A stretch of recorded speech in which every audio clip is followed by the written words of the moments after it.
They say the truth about someone only surfaces when you stumble upon a deception so massive it turns your world upside down.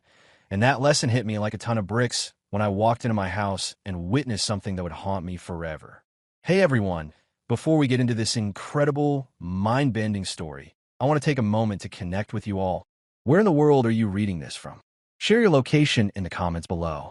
And if you find yourself hooked by this tale, don't forget to hit subscribe to show your support. Believe me, what's coming next will leave you speechless. Let me set the scene.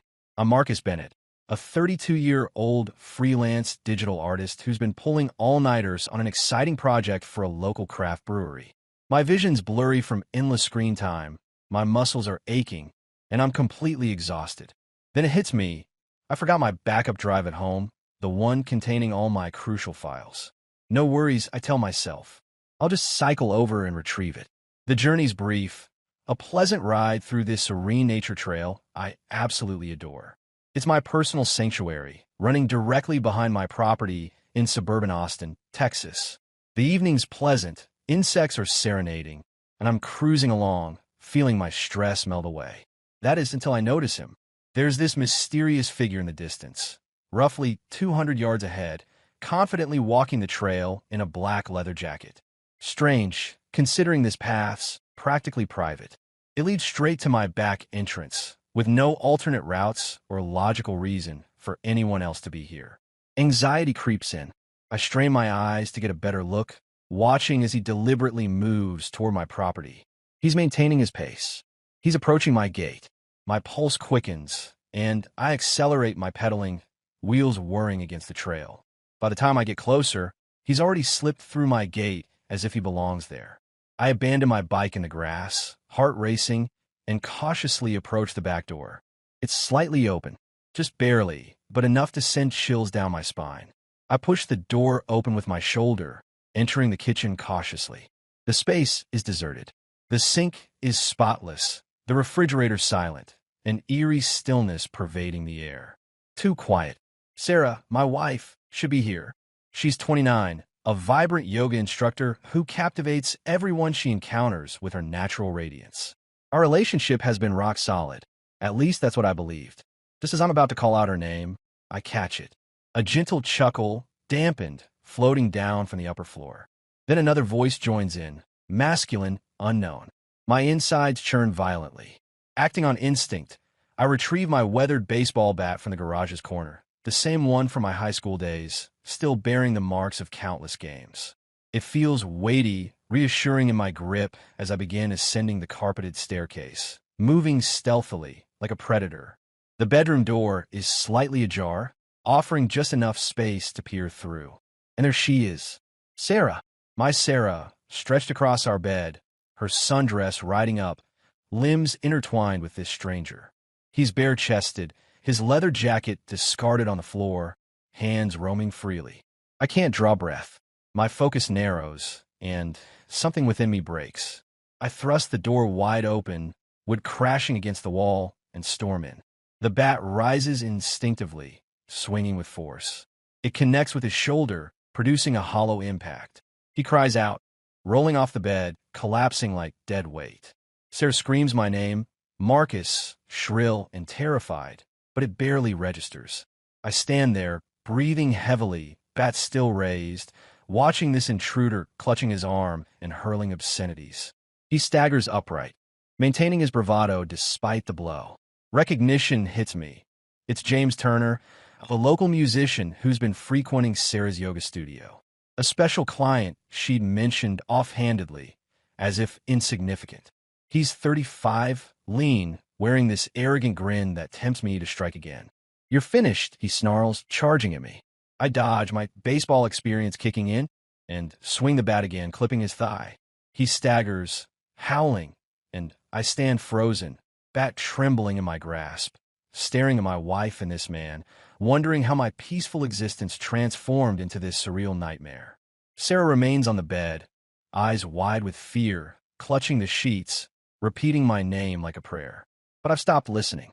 I'm just trying to process what comes next, as my reality shatters before my eyes. So here I am, frozen in our bedroom, baseball bat quivering in my grip, James Turner sprawled across the floor, clutching his thigh, and Sarah whimpering my name like a desperate mantra. My chest constricts, my vision blurs, and I can't shake the feeling that this is some twisted nightmare. But the scene before me is brutally real. James is hurling profanities, his voice raw with agony and rage.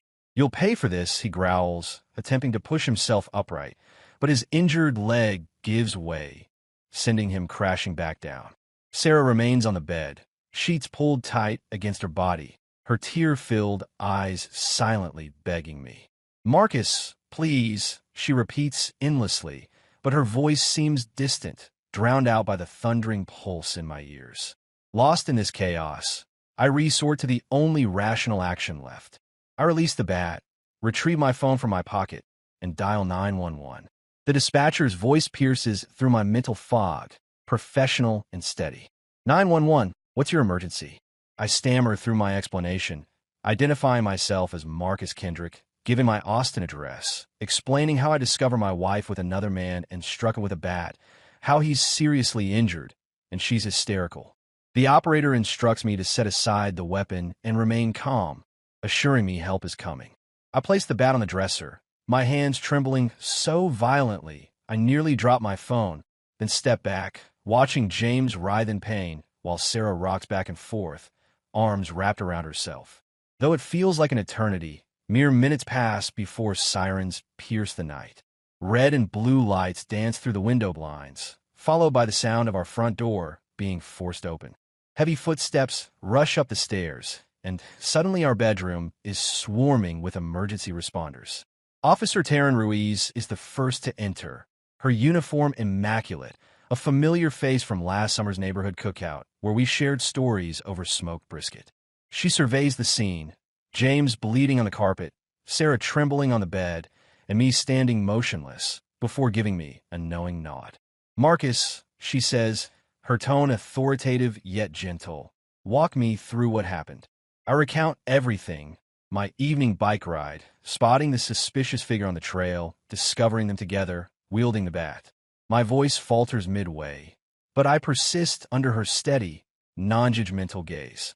Her colleague, a rookie officer I've never met, tends to James while paramedics rush in with a gurney. They exchange rapid instructions, hoisting him up, and though he continues to spew threats about my impending doom, his voice grows increasingly faint as they transport him out. Sarah's turn comes next. A paramedic crouches beside her, checking her responsiveness, but her eyes remain fixed on me, tears cascading down her cheeks as she repeatedly whispers my name. They drape a blanket around her shoulders and guide her downstairs, her movements sluggish and unsteady, like someone in a trance. I trail behind them into the night, the cool air striking me harshly, and observe the ambulances departing, their emergency lights piercing the darkness. Taryn remains by my side, continuing her questioning with notepad in hand. "Did you know him?" she inquires. I explain briefly. "Yes, somewhat. James Turner, local musician, frequently hanging around Sarah's yoga studio." She documents this information, then directs me to the hospital, mentioning they'll need additional statements later. I acknowledge numbly and head to my car, the image of the bat resting on the dresser, haunting my thoughts.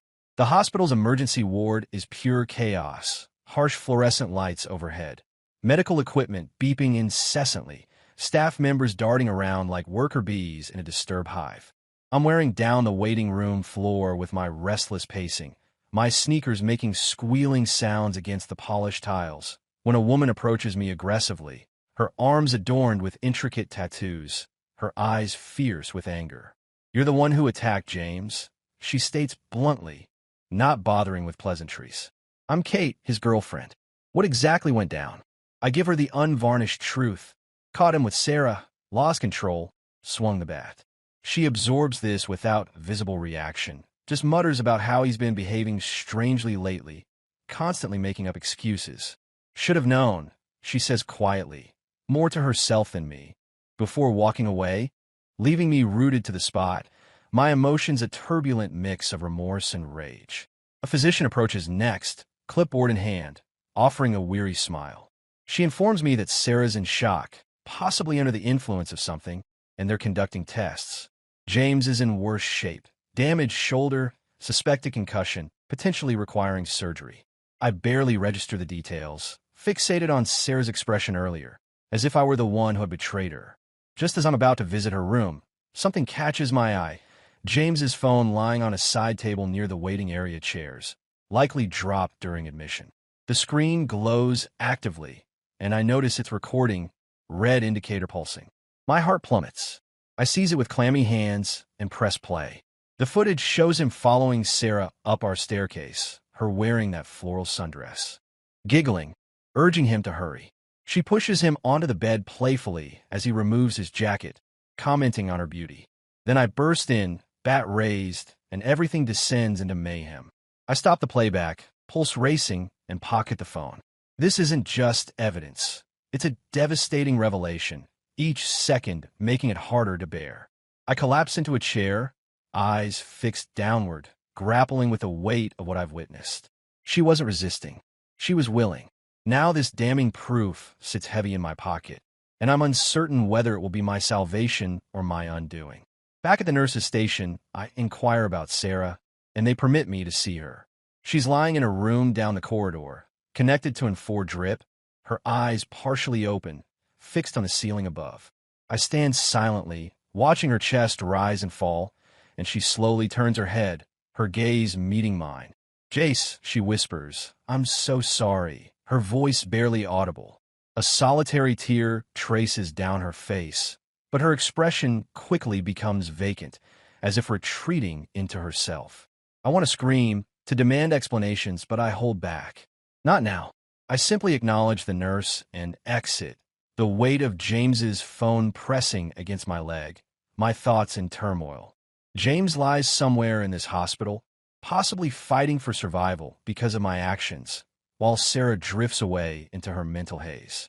I press my back against the wall, eyes closed, struggling to control the rising panic. This nightmare isn't ending. It's merely beginning, and I'm already feeling overwhelmed. There I stand, propped against the sterile hospital wall, James's phone feeling like a brick in my pocket, Sarah's faint apology replaying in my mind. The harsh fluorescent lights hum above, my stomach churning violently, but I can't remain here indefinitely.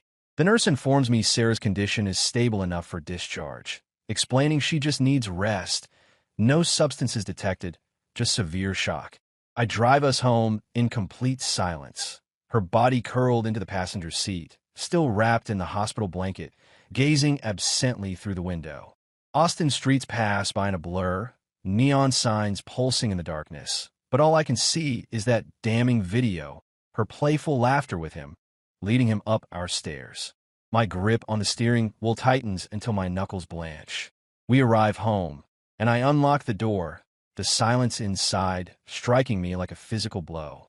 This place, our home, suddenly feels foreign and unfamiliar. Inside, Sarah moves slowly to the living room sofa, sinking into its cushions, her sundress crumpled and hair disheveled.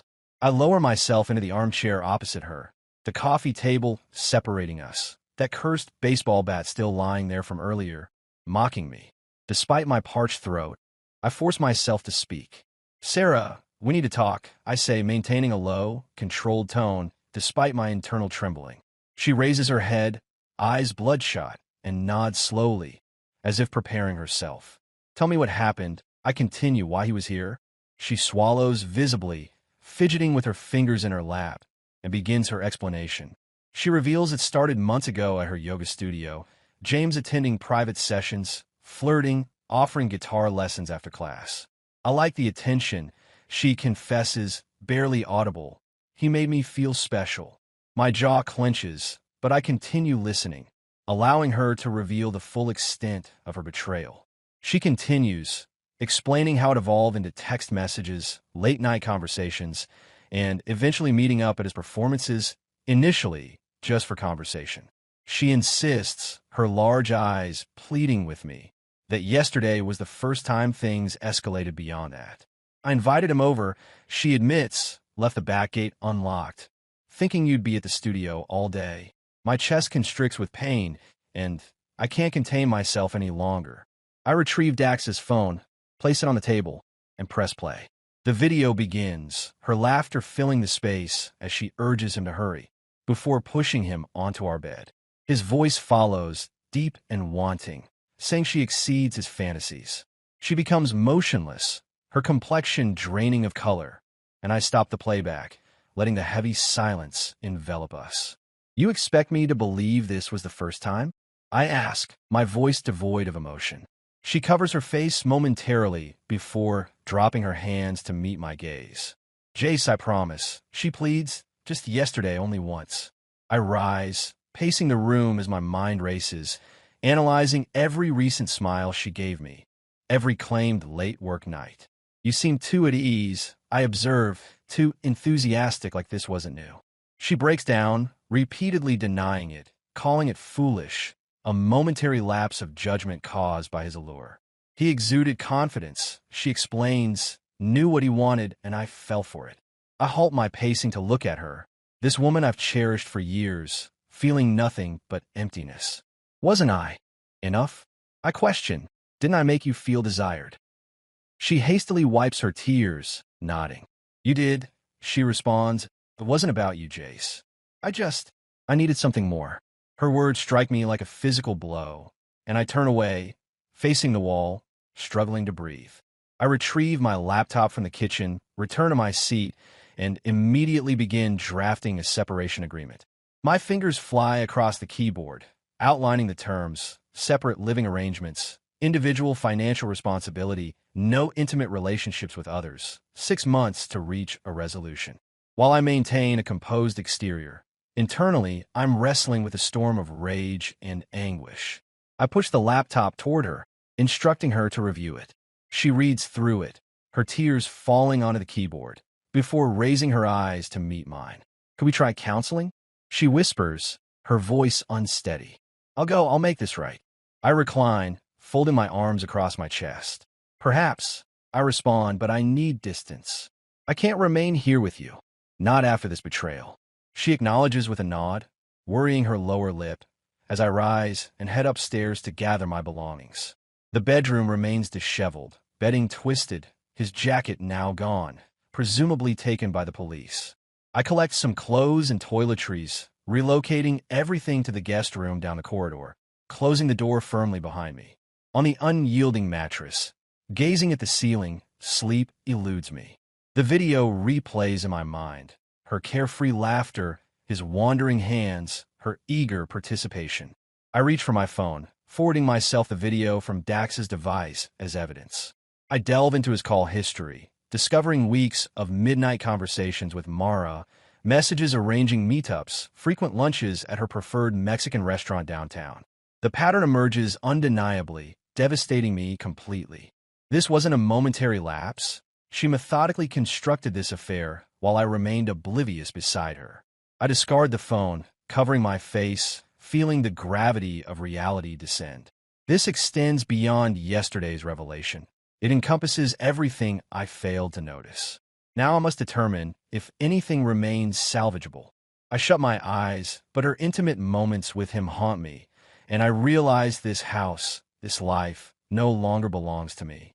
I find myself on the guest room's unyielding mattress, the footage of Mara and Dax seared into my consciousness, my reality crumbling around me.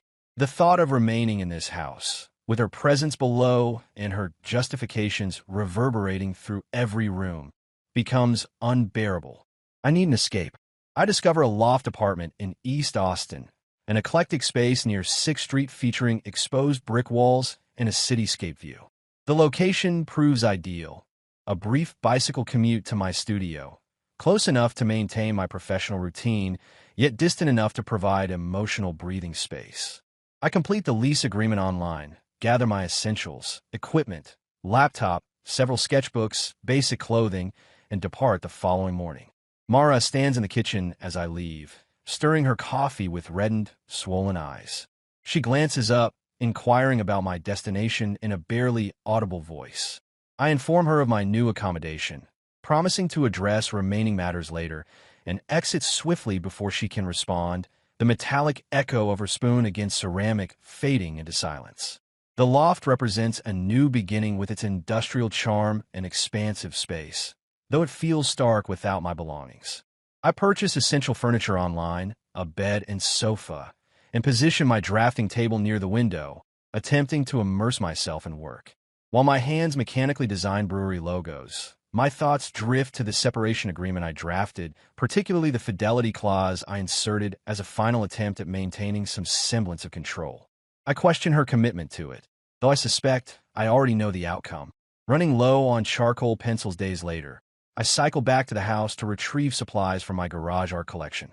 The journey is swift along the Greenbelt Trail, cedar fragrance and dust mingling in the air.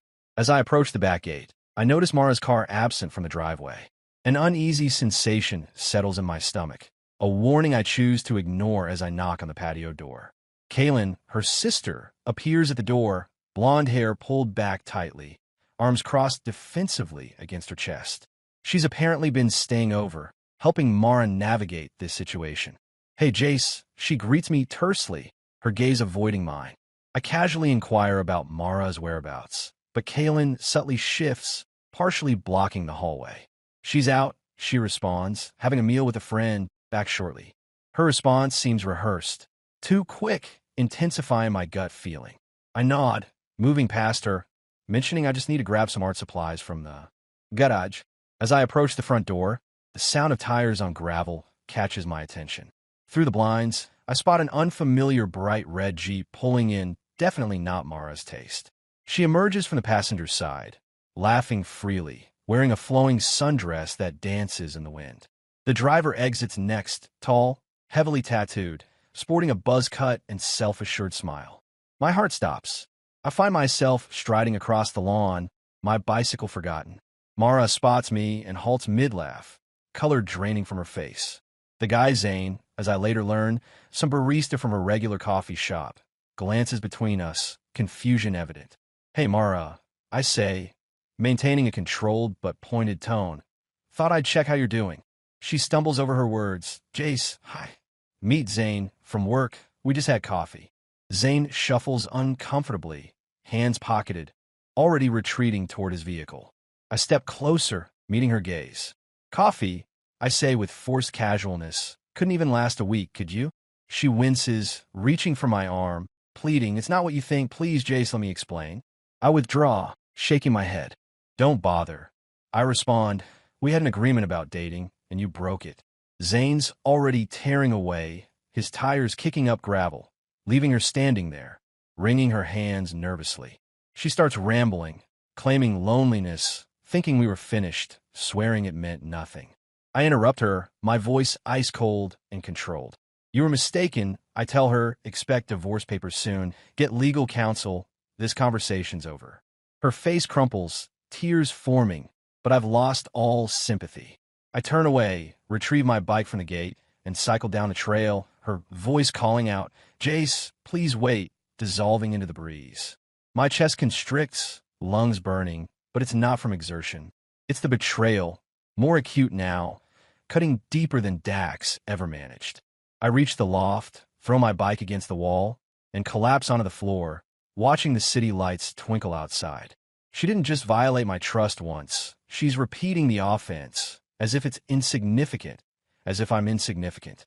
I pull out my phone, access that separation agreement, and begin transforming it into divorce documentation.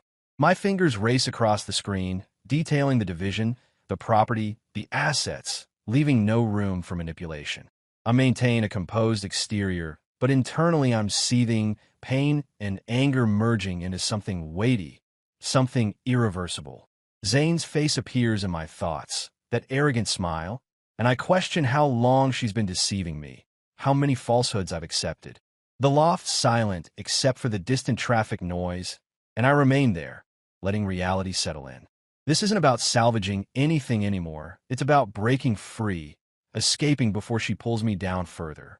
I save the document, rest against the brick wall, and shut my eyes, feeling our remaining connections break, one after another, until I'm left alone in this empty space. So here I am, propped against the brick wall of my East Austin loft, the divorce draft illuminating my laptop screen, Mara's latest deception still raw like a fresh wound. I'm through waiting, through hoping. I send the draft to my friend, Leon, an attorney I met during a brewery event, requesting immediate filing. Come morning, I'm at the courthouse, signing documents under harsh fluorescent lighting. Mara opposite me, her eyes swollen, her signature trembling. It's done, swift and subdued, just a clerk processing forms and the judge's approval. She catches my eye as we exit, the sun intense overhead, and proposes a drink, suggests we talk. My instincts scream no, but I follow her anyway, heading to a dive bar on Rainy Street, with its sticky floors and buzzing neon signs. We slide into a booth, order beers, and let the jukebox's drone fill our uncomfortable silence. She apologizes again, her voice barely audible above the bar's ambient noise. I take slow sips of my beer, watching her nervous fingers peel at the bottle's label, and question her about the affair, about choosing Zane despite everything we'd been through. She avoids my gaze, shrugging non-committally, admitting she craves excitement, needs the thrill. I shift against the creaking vinyl seat, declaring it's finished truly over this time, but something changes in the atmosphere. We switch to tequila shots, the liquor scorching down my throat, and her fingers graze mine across the table surface. Her eyes, dark and achingly familiar, capture mine, and suddenly we're stumbling outside, her apartment just minutes away, the night air heavy with unspoken tension. We barely cross her threshold, a cramped space above a Mexican restaurant, filled with mismatched furniture and exercise equipment piled in one corner. She's instantly against me, tugging at my clothes, her mouth finding mine, and I surrender to it. Everything happens in a passionate blur, clothes scattered across the floor, skin against burning skin. We collapse onto her couch, breathless and intertwined, and it's more intense than I recall, like we're channeling every argument, every betrayal into this moment. Later, she lies beside me, chuckling softly, declaring it incredible, unmatched. I stare upward, catching my breath, feeling the euphoria fade into emptiness. She rises, reaches for water, and casually mentions she's seeing multiple people, Zane, some musician, others. I acknowledge this without surprise, stating it doesn't matter. This was just a moment, nothing more.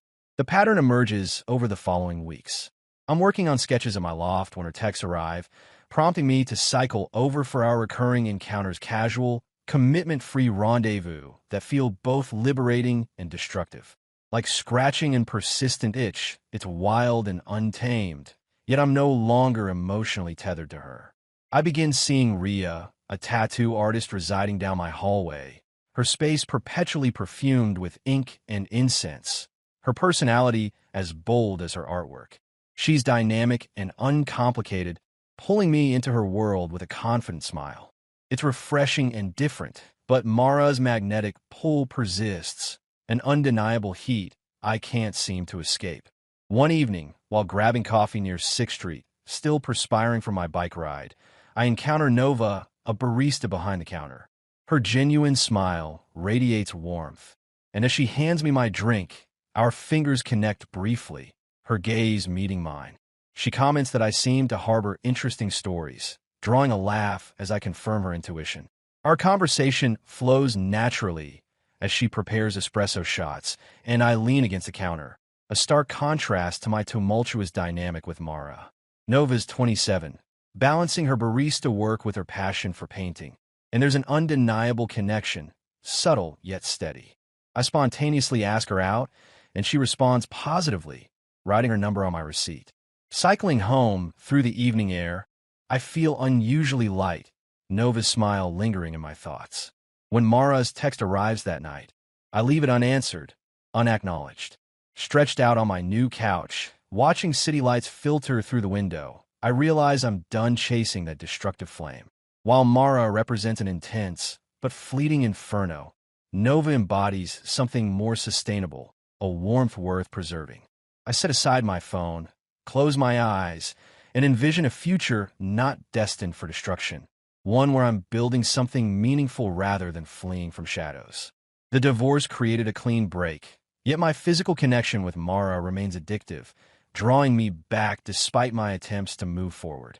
I'm balancing time with Ria, avoiding Mara's midnight messages, and exchanging texts with Nova, whose messages bring genuine joy to my days. I'm vulnerable, caught between the scorching past and an unclear future, but I'm certain I've evolved beyond the person who wielded that bat. I'm discovering my identity post-marriage, navigating this chaotic journey one step at a time, simultaneously frightening and thrilling. Though my loft remains sparse, it's mine, and for the first time, I sense the possibility of filling it with something meaningful and lasting.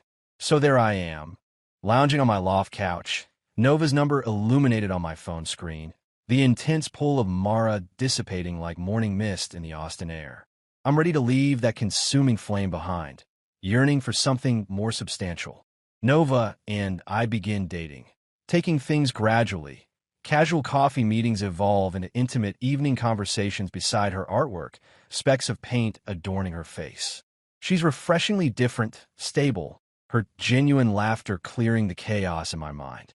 Half a year passes, and I'm proposing in a serene park, her tearful acceptance leading to our spring wedding, an intimate celebration at a local brewery, decorated with twinkling lights and flowing craft beer. We find our home in a cedar-sided suburban house near South Congress, complete with a spacious backyard, and soon welcome Lila, our daughter, whose tiny grasp around my finger guides me into a life I never imagined possible post-Mara. Yet Mara remains present in my world. She weds Cal, an entrepreneur running a successful food truck business, and they welcome Milo, their son, just a year after Lila's birth. Our children end up attending the same artistic preschool, adorned with vibrant murals and playground equipment. And surprisingly, Nova forms a genuine friendship with Mara. They exchange cooking tips and coordinate children's activities, while I awkwardly participate, my insides churning whenever Mara's gaze meets mine. There's an undeniable tension, like dormant electricity waiting to spark. Cal perceives it too. He's imposing and reserved, constantly observing me during school pickups, tension evident in his expression. During a brewery festival, while he's manning the grill and I'm enjoying an IPA, he confronts me near the beer station. He directly questions any lingering feelings between Mara and me, his tone measured but threatening.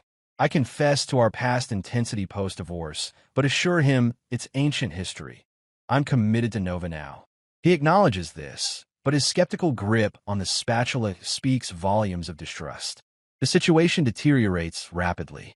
Whispers begin circulating among preschool parents about Mara's tardiness in picking up Milo, accompanied by an unfamiliar man instead of Cal.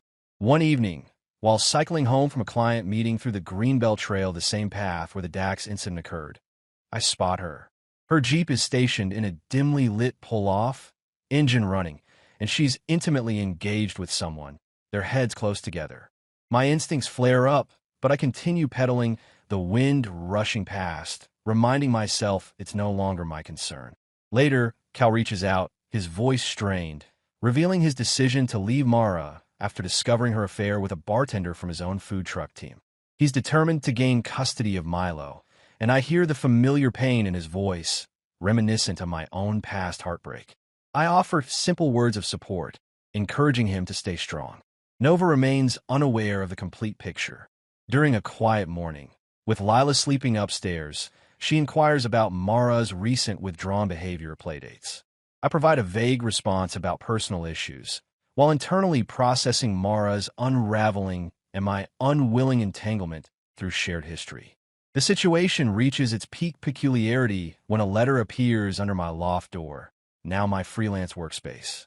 It's unstamped, bearing my name in her distinctive handwriting. The contents are brief and enigmatic. She expresses remorse, announces her departure from Austin, mentions needing a fresh start, yet claims I'll remain unforgettable to her. A possible tear stain marks the paper, accompanied by an unlit matchstick taped to it, like a strange memento. Standing there, feeling the weight of history pressing in, I ultimately crumple the letter, discard it, and secure the door. She's become a spectral presence, haunting me with possibilities, but I've resolved to stop pursuing her phantom. Time marches forward. Lila enters kindergarten. Nova carries our second child, and I've secured a partnership at a prestigious design firm, finding stability at last. Mara's presence has faded from our lives, Rumors suggest she's settled in Portland, drifting between jobs, still single. Cal has found happiness, sharing custody of Milo with his new wife. During a school function, with Lila perched on my shoulders, Nova gently alerts me to a familiar figure across the field. Though her hair is shorter and time has left its mark, I instantly recognize Mara, watching us intently. Our gazes meet briefly, igniting that old familiar spark, but I deliberately turn away, placing a tender kiss on Nova's temple, anchoring myself in my present reality. Mara's web of deception ultimately cost her everything. Her relationship with Cal, her connection to Milo, her roots in this community, all sacrificed in her endless pursuit of excitement. In contrast, I've built a life founded on honesty, initially challenging but now unshakable, because Nova and I choose transparency over games. Deception, I've learned, is a silent thief that takes more than intended, a lesson I witnessed firsthand as Mara lost everything while I held fast to what truly matters. Today's journey has come to an end. Do you think this ending was deserved, or did it catch you by surprise? Share your feelings with us right below. If you love this story, don't forget to drop a like and subscribe so you won't miss our next adventures. Thanks for joining me, and I'll see you in the next tale.